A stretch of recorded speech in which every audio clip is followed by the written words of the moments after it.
Hello students. आज के इस वीडियो में हम डिस्कस करेंगे विज़न ऑफ क्लाउड कंप्यूटिंग के बारे में। तो क्लाउड कंप्यूटिंग के बहुत सारे विजन्स होते हैं जिनको हम एक एक पॉइंट वाइज पॉइंट कवर करेंगे जिससे कि आप अच्छे से उसको रिमेंबर कर सकें। तो सबसे पहला विज़न होता है वर्चुअल हार्डवेयर के बारे में। वर्चुअल हार्डवेयर क्या होता है कि एक ऐसा हार्डवेयर जो फिजिकली एग्जिस्ट नहीं करता है लेकिन हम फिर भी उस हार्डवेयर को एक्सेस कर सकते हैं, तो वो कहलाता है वर्चुअल हार्डवेयर। वर्चुअल हार्डवेयर जो होता है वो कहाँ पर होता है, वो सर्वर साइड पे होता है और हम उसको एक्सेस कर सकते हैं। That means cloud service provider के थ्रू अगर हम उसकी सर्विसेज को एक्सेस कर रहे हैं तो हम आईटी इंफ्रास्ट्रक्चर को भी यूज़ कर सकते हैं। और आईटी इंफ्रास्ट्रक्चर में कई सारे हार्डवेयर्स होते हैं जो कि इंक्लूडेड होते हैं और हम उन हार्डवेयर्स को एक्सेस करते हैं, उन हार्डवेयर की सर्विसेज को एक्सेस कर सकते हैं। तो वर्चुअल हार्डवेयर में जैसे कि सपोज दैट कोई एक सर्वर है, सर्वर एक हार्डवेयर होता है। हमें पता है कि अगर हमने कोई सर्वर स्टैब्लिश किया अगर अपनी कंपनी के अंदर, लेकिन अगर हम एक छोटी स्केल की कंपनी स्टार्ट करते हैं, हमारा कोई स्टार्टअप है, तो हम उस सर्वर की कॉस्ट को अफोर्ड नहीं कर सकते हैं।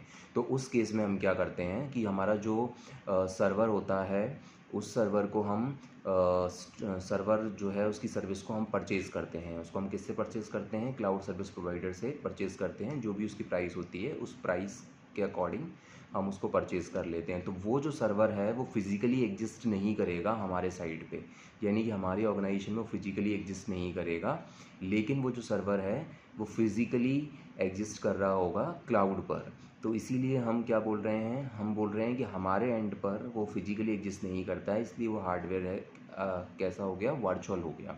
सेकंड पॉइंट है रन टाइम एनवायरनमेंट। तो क्लाउड कंप्यूटिंग का विज़न ये होता है कि हमें रन टाइम एनवायरनमेंट जो होता है वो प्रोवाइड होता है। रन टाइम एनवायरनमेंट का मतलब ये होता है कि रन टाइम पर हम कई सारे ऑपरेशंस को परफॉर्म कर सकते हैं, यानी कि हम डिफरेंट डिफरेंट ऑब्जेक्ट्स को पास करके डिफरेंट डिफरेंट ऑपरेशंस जो होते हैं उनको परफॉर्म कर सकते हैं। ये होता है हमारा रन टाइम एनवायरनमेंट, यानी कि रन टाइम पर हम कई सारे ऑपरेशंस जो हैं उनको परफॉर्म करने के साथ कई सारी एक्टिविटीज़ जो होती हैं उनको हम एग्जीक्यूट करा सकते हैं या फिर हम उनको इम्प्लीमेंट कर सकते हैं। इसके बाद हमारा थर्ड पॉइंट आता है सर्विसेज टू द पीपुल। हम हमारा क्लाउड कंप्यूटिंग का ये विज़न है कि हम पीपुल को, यानी कि हम लोगों को कई सारी सर्विसेज प्रोवाइड कर सकते हैं। जैसे कि हमने लास्ट वीडियो में डिस्कस किया था कि क्लाउड कंप्यूटिंग के थ्रू हम बहुत सारी सर्विसेज जो हैं उनको एक्सेस कर सकते हैं, जैसे कि डेटाबेस स्टोरेज हो गया, फिर हमारा जैसे कि वेब सर्वर्स हो गए, हमारे सर्वर्स कैपेबिलिटी हो गई, और हमारे कई सारी सर्विसेज और भी हैं जैसे नेटवर्किंग सर्विस हो गई हमारी। उसके अलावा हमारी कई सारी कंप्यूटिंग सर्विसेज हैं, कई सारी एनालिटिकल सर्विसेज हैं, कई सारी हमारे सॉफ्टवेयर्स हैं जो कि क्लाउड पर अवेलेबल होते हैं जिनको हम यूज़र्स को प्रोवाइड करा सकते हैं। इसके बाद अगला पॉइंट है usage as per needed basis. तो क्लाउड कंप्यूटिंग का एक और विज़न होता है कि जितना यूज़ किया जाना है उतना ही पे करना है।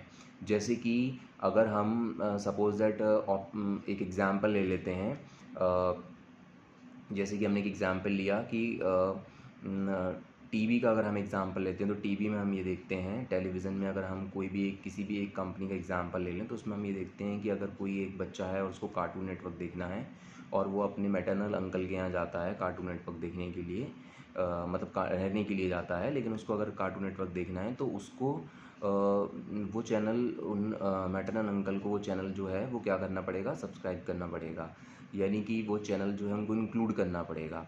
लेकिन अचानक से वो बच्चा जो है वो अपने घर चला जाता है, तो उस केस में वो जो चैनल है उसको अनसब्सक्राइब करने की अगर उसमें फैसिलिटी मिलती है तो उसको हम बोलते हैं पे एज़ पर नीडेड बेसिस। यानी कि अगर हम OTT प्लेटफॉर्म्स का एग्जांपल लें तो OTT प्लेटफॉर्म में क्या होता है कि हमारे पास में पे एज़ पर नीडेड बेसिस पर यानी कि जो OTT प्लेटफॉर्म है वो हमारे क्लाउड पर काम करते हैं, क्लाउड बेस्ड सर्विसेज होती हैं। तो जैसे अगर हम नेटफ्लिक्स की बात करें, चाहे हम डिज़नी प्लस हॉटस्टार की बात करें या फिर हम किसी अदर OTT प्लेटफॉर्म की बात करें, तो जैसे अगर हम डिज़नी प्लस हॉटस्टार का एग्जांपल ले लें तो उसमें क्या होता है कि वो जो वर्क करता है वो as per needed basis work करता है। यानी कि जैसे अगर आपने 3 महीने का सब्सक्रिप्शन लिया तो 1 महीने का सब्सक्रिप्शन 150 रुपये का है, तो 3 महीने का जो सब्सक्रिप्शन होगा वो आपका कितना होगा, वो आपका होगा, जैसे 1 महीने का आपका 150 रुपये का है, 2 महीने का आपका होगा 300 रुपये का, और जो आपका 3 महीने का सब्सक्रिप्शन है वो होगा आपका 450 रुपीज़ का। अब क्या हुआ कि 1 महीने बाद आपको उस OTT प्लेटफॉर्म की ज़रूरत नहीं है। हो सकता है कि आपका कोई एग्ज़ाम है जिसकी आप तैयारी कर रहे हो, अचानक से एग्ज़ाम आ गया और उस एग्ज़ाम के टाइम पर आप चाहते हो कि कोई डिस्ट्रैक्शन नहीं चाहते हो, तो उस केस में आप क्या करते हो, OTT प्लेटफॉर्म की सर्विस को अनसब्सक्राइब कर सकते हो। इससे ये हुआ इसका बेनिफिट ये है कि आपने जो 150 रुपये खर्च किए हैं सिर्फ, बाकी के जो 300 रुपये हैं वो आपने सेव कर लिए। लेकिन अगर ये सर्विस नहीं होती तो इस केस में क्या होता कि आपके पूरे के पूरे 450 रुपये जो हैं वो चले जाते। तो 150 की फैसिलिटी जो है, 150 रुपये की सर्विस जो है वो तो आपने यूटिलाइज़ कर ली, लेकिन जो 300 रुपये की सर्विस है वो आपकी वेस्ट हो जाती।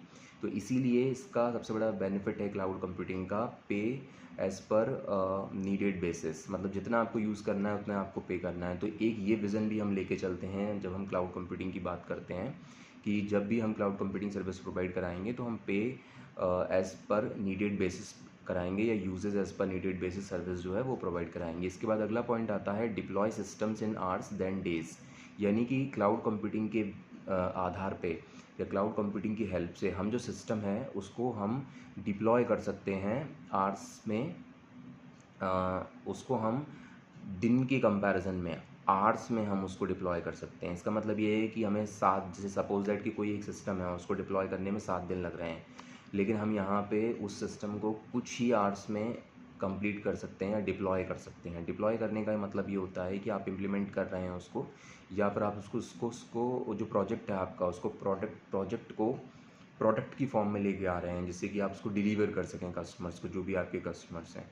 फिर अगला पॉइंट इसमें आता है नो मेंटेनेंस कॉस्ट, यानी कि अगर हम क्लाउड कंप्यूटिंग सर्विसेज को कहीं पे इम्प्लीमेंट करना चाहते हैं तो हम ये विज़न देखते हैं कि जो मेंटेनेंस कॉस्ट होगी वो बिल्कुल भी नहीं आएगी, या बहुत ही कम आएगी, 5 से 10% आएगी सिर्फ, या फिर वो कॉस्ट आएगी ही आएगी नहीं। तो इसका ये बेनिफिट है। आपको पता है मेंटेनेंस कॉस्ट क्या होती है? जब भी हम कोई प्रोडक्ट को डिलीवर करते हैं किसी भी ऑर्गेनाइजेशन को, जैसे कि हमने सॉफ्टवेयर बनाया, सॉफ्टवेयर कंपनी ने कोई सॉफ्टवेयर डेवलप किया, और वो सॉफ्टवेयर डेवलप करने के बाद उस सॉफ्टवेयर को किसी दूसरी कंपनी को क्या किया उन्होंने, डिलीवर कर दिया। तो उस डिलीवर करने के बाद में आपको पता है कि मेंटेनेंस फेज़ भी आता है जहाँ पर हम उसको मेंटेन करते हैं। तो मेंटेनेंस जो होता है बहुत इंपॉर्टेंट है। वो इसलिए इम्पॉर्टेंट है क्योंकि मेंटेनेंस जितना ज़्यादा अच्छा होगा उतना ही ज़्यादा कस्टमर सर्विस अच्छी होगी, और जितनी कस्टमर सर्विस अच्छी होगी तो फीडबैक अच्छा होगा, और जो प्रोडक्ट की सेल है वो बहुत ज़्यादा अच्छी होगी। इसके बाद अगला आता है IT services traded as utilities. इसका मतलब ये है कि हम एक विज़न ये भी देखते हैं कि जो आईटी सर्विसेज हैं उनको हम यूटिलिटीज़ की तरह ट्रेड करें। ट्रेड मतलब होता है कि हम मार्केट में उनको बेच सकें यूटिलिटीज़ की तरह। तो यूटिलिटीज़ मतलब कि हम उनको डेली लाइफ में हमें यूज़ करना है। तो जैसे कि कैलकुलेटर होता है, वो बहुत ज़्यादा एक यूटिलिटी सॉफ्टवेयर है जो हमें ज़रूरत पड़ती है, जो हर एंड्रॉयड फ़ोन में यूज़ होता है, और मोस्टली लोग जो होते हैं कैलकुलेशन परफॉर्म करने के लिए कैलकुलेटर का यूज़ करते हैं। तो इस केस में क्या होता है कि आईटी सर्विसेज को हम डिलीवर कर सकते हैं, ट्रेड कर सकते हैं यूटिलिटी के रूप में। उसके बाद आता है without technological and logical barriers. इसका मतलब ये है कि अगर आप क्लाउड कंप्यूटिंग सर्विसेज यूज़ करते हैं तो आप बिना टेक्नोलॉजिकल बैरियर्स के और बिना लीगल बैरियर्स के आप सर्विसेज प्रोवाइड करा सकते हैं। इसका मतलब ये है कि अगर आप चूँकि क्लाउड सर्विस प्रोवाइडर्स जो होते हैं वो कॉम्प्लाइंस, लीगल कॉम्प्लाइंस पे काम करते हैं। इसका लीगल कॉम्प्लाइंस मतलब ये होता है कि जो भी कंट्री में सर्विसेज प्रोवाइड की जा रही हैं उस कंपनी के जो रूल्स एंड रेगुलेशंस हैं, जो लॉज हैं, उनको वो फॉलो करते हैं। इसीलिए लीगल बैरियर कभी भी कहीं भी नहीं आते हैं। तो ये भी एक बेनिफिट है कि क्योंकि बहुत सारे जो नए स्टार्टअप्स हैं उनको नहीं पता है कि लीगली हम कैसे कंप्लाइंस को फॉलो करना है हमें, क्योंकि हो सकता है कि जो नए फ्रेशर्स हैं उनको इतनी इन्फॉर्मेशन नहीं है, वो बहुत कम एज के रहते हैं, 23 या 24 एज के रहते हैं, तो उन्हें इतनी ज़्यादा इन्फॉर्मेशन नहीं रहती है, ना ही वो मैच्योर रहते हैं, ना ही उनके पास इतना एक्सपीरियंस रहता है। तो उस केस में उनको लीगल बैरियर्स की चिंता करने की ज़रूरत नहीं है। दैट लीगल बैरियर मतलब ये होता है, बैरियर्स मतलब अगर हम देखें तो ये होता है कि हमें कुछ भी ऑब्स्टिकल्स नहीं मिलते हैं लीगली, और टेक्नोलॉजिकली भी हमें नहीं बैरियर्स मिलते हैं। इसका मतलब ये है कि कुछ हमें इस तरीके से प्रॉब्लम नहीं क्रिएट होगी, ना ही हमें डिलीवरी में प्रॉब्लम क्रिएट होगी, ना ही हमें नेटवर्किंग में प्रॉब्लम क्रिएट होगी, ना ही हमें ट्रांसफरिंग ऑफ पैकेट्स में प्रॉब्लम क्रिएट होगी, या ट्रांसफरिंग ऑफ डेटा में प्रॉब्लम्स क्रिएट होगी, या फिर हमें इंटरफेस में प्रॉब्लम नहीं आएगी। तो जो भी टेक्नोलॉजिकल और लीगल बैरियर्स होते हैं उनके बिना हम सर्विसेज जो है वो प्रोवाइड कराएं, ये भी एक विज़न होता है क्लाउड कंप्यूटिंग का। इसके बाद अगला विज़न जो हम देखते हैं क्लाउड कंप्यूटिंग का वो ये होता है simply entering out request in a global digital market. यानी कि हम जो रिक्वेस्ट है उसको global digital market, global digital market 3 word से मिलकर बना है। पहला वर्ड क्या है? ग्लोबल। ग्लोबल मतलब ये है कि आपकी जो लिमिट है वो ऑल ओवर द वर्ल्ड में फैली हुई है। डिजिटल मतलब है डिजिटल मार्केट। डिजिटल मार्केट मतलब ये है कि जो भी काम हो रहा है वो काम मैनुअली पेपर्स पे नहीं हो रहा है, वो डिजिटली हो रहा है। That means some kind of devices उसमें यूज़ की जा रही हैं। तो सिंपली हम जो रिक्वेस्ट होती है उसको हम एंटर कर सकते हैं जो ग्लोबल डिजिटल मार्केट है। इसका मतलब ये है कि अगर कोई भी एक जैसे कस्टमर है वो क्लाउड की सर्विस ले रहा है, तो वो ग्लोबल डिजिटल मार्केट में जाके यानी कि इंटरनेशनली अगर वो कोई भी रिक्वेस्ट फॉर्म करता है तो उसको सर्विस प्रोवाइड कराना, ये भी हमारा एक विज़न हो सकता है। उसके बाद में हमारा अगला आता है automation of discovery process and it's integration into its existing software system. इसका मतलब ये है कि कई सारी डिस्कवरी प्रोसेस होती हैं जिनका हमें ऑटोमेशन प्रोवाइड कराना होता है और उनको इंटीग्रेट करना है होता है एग्जिस्टिंग सॉफ्टवेयर सिस्टम में। इसका एग्जांपल हम इस तरीके से ले सकते हैं कि जैसे कि हमने कुछ इनोवेशन किया, ठीक है, जैसे कोई एक सॉफ्टवेयर है, एग्जिस्टिंग सिस्टम सॉफ्टवेयर या एग्जिस्टिंग सॉफ्टवेयर सिस्टम है, जैसे कि रेलवे का एक एग्जिस्टिंग सॉफ्टवेयर सिस्टम है। अब आपने कोई इनोवेशन कर दिया उसमें, तो आप इनोवेशन करने के बाद उसको इंटीग्रेट कर सकें उसके अंदर। तो कोई अगर सॉफ्टवेयर कंपनी है जो रेलवे के IRCTC की वेबसाइट या कोई बैंकिंग कोई बैंक का एग्जांपल अगर हम ले लें, तो उस बैंक के एग्जांपल में उस बैंक की का इम्प्लीमेंटेशन कोई अगर कंपनी कर रही है या सॉफ्टवेयर क्रिएट कर रही है उस बैंक के लिए, तो उस केस में क्या होता है, उस केस में बैंक के केस में हम अगर देखें तो वहाँ पे भी एक एग्जिस्टिंग सॉफ्टवेयर रहेगा। तो इस तरह की जो बड़ी बड़ी ऑर्गेनाइजेशंस होती हैं वहाँ पे, या सेंट्रल गवर्नमेंट ऑर्गेनाइजेशन है या गवर्नमेंट ऑर्गेनाइजेशन है, वहाँ पर एग्जिस्टिंग सॉफ्टवेयर रहता है। तो अब अगर कोई नया डिस्कवरी प्रोसेस होती है तो उसका हम ऑटोमेशन भी कर सकते हैं। दैट मीन्स मशीन लर्निंग वगैरह हम देख रहे हैं आजकल, मशीन लर्निंग जो काम कर रही है, यानी कि मशीन लर्निंग आर्टिफिशियल इंटेलिजेंस से ही रिलेटेड है।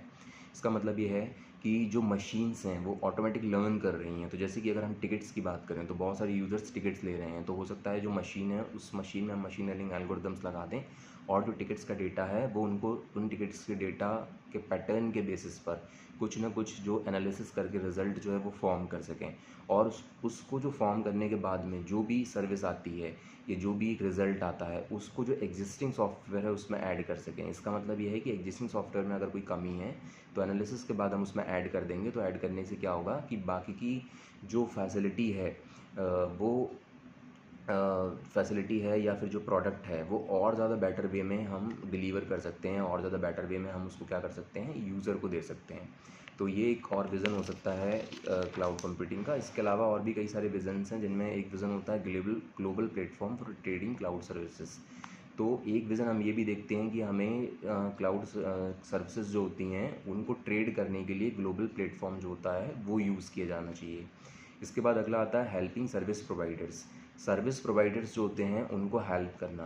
तो सर्विस प्रोवाइडर्स कौन होते हैं, जो कि सर्विस प्रोवाइड करते हैं, तो उनको हम हेल्प करना चाहते हैं। तो ये भी एक हमारा विज़न है।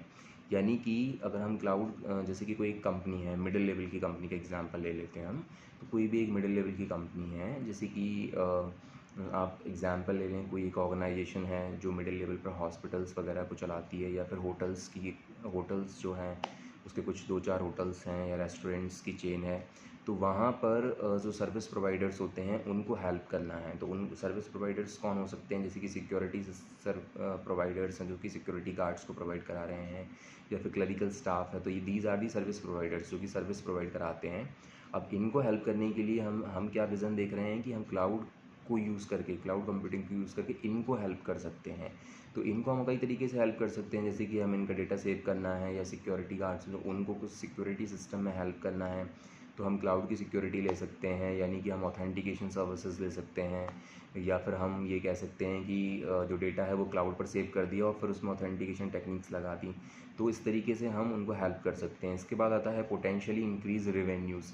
रेवेन्यू आपको पता है कि अगर कोई भी कंपनी है और वो काम कर रही है तो उसका रेवेन्यू पूरे साल में काम करने के बाद उसको कितना प्रॉफिट होता है, उसको हम एक वे में बोल सकते हैं कि एक रेवेन्यू है, रेवेन्यू जनरेट होना।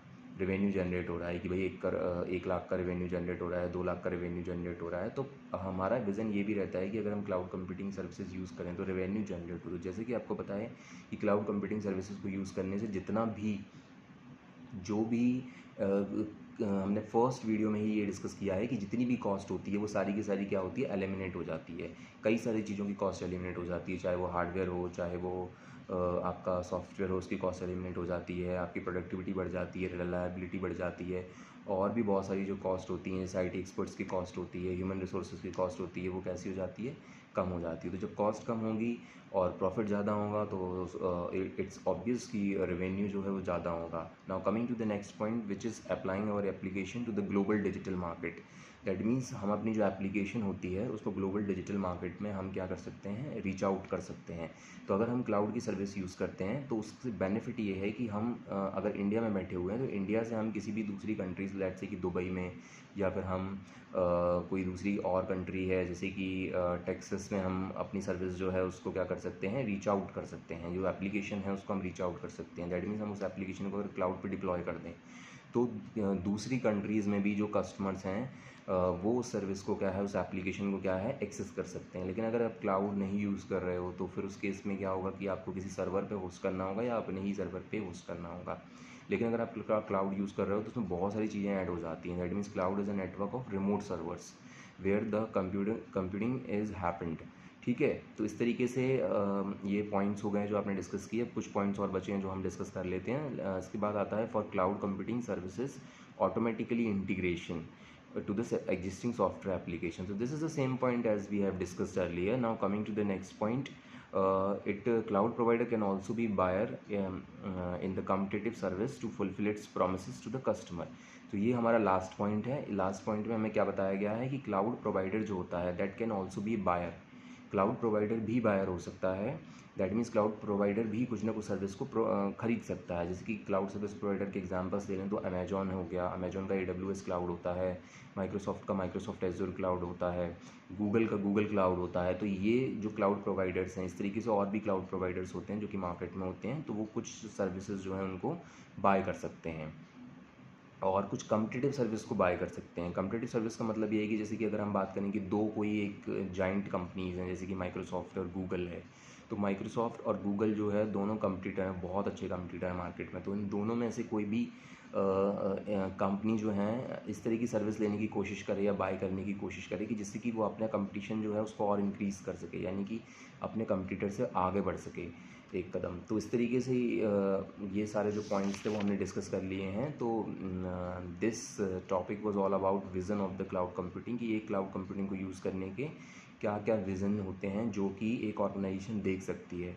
So thank you so much guys. If you like this video please subscribe the channel and share this channel, share the link of this channel as much as possible so that the students, it can reach to the students who can be benefited by this channel and who cannot afford the high quality education.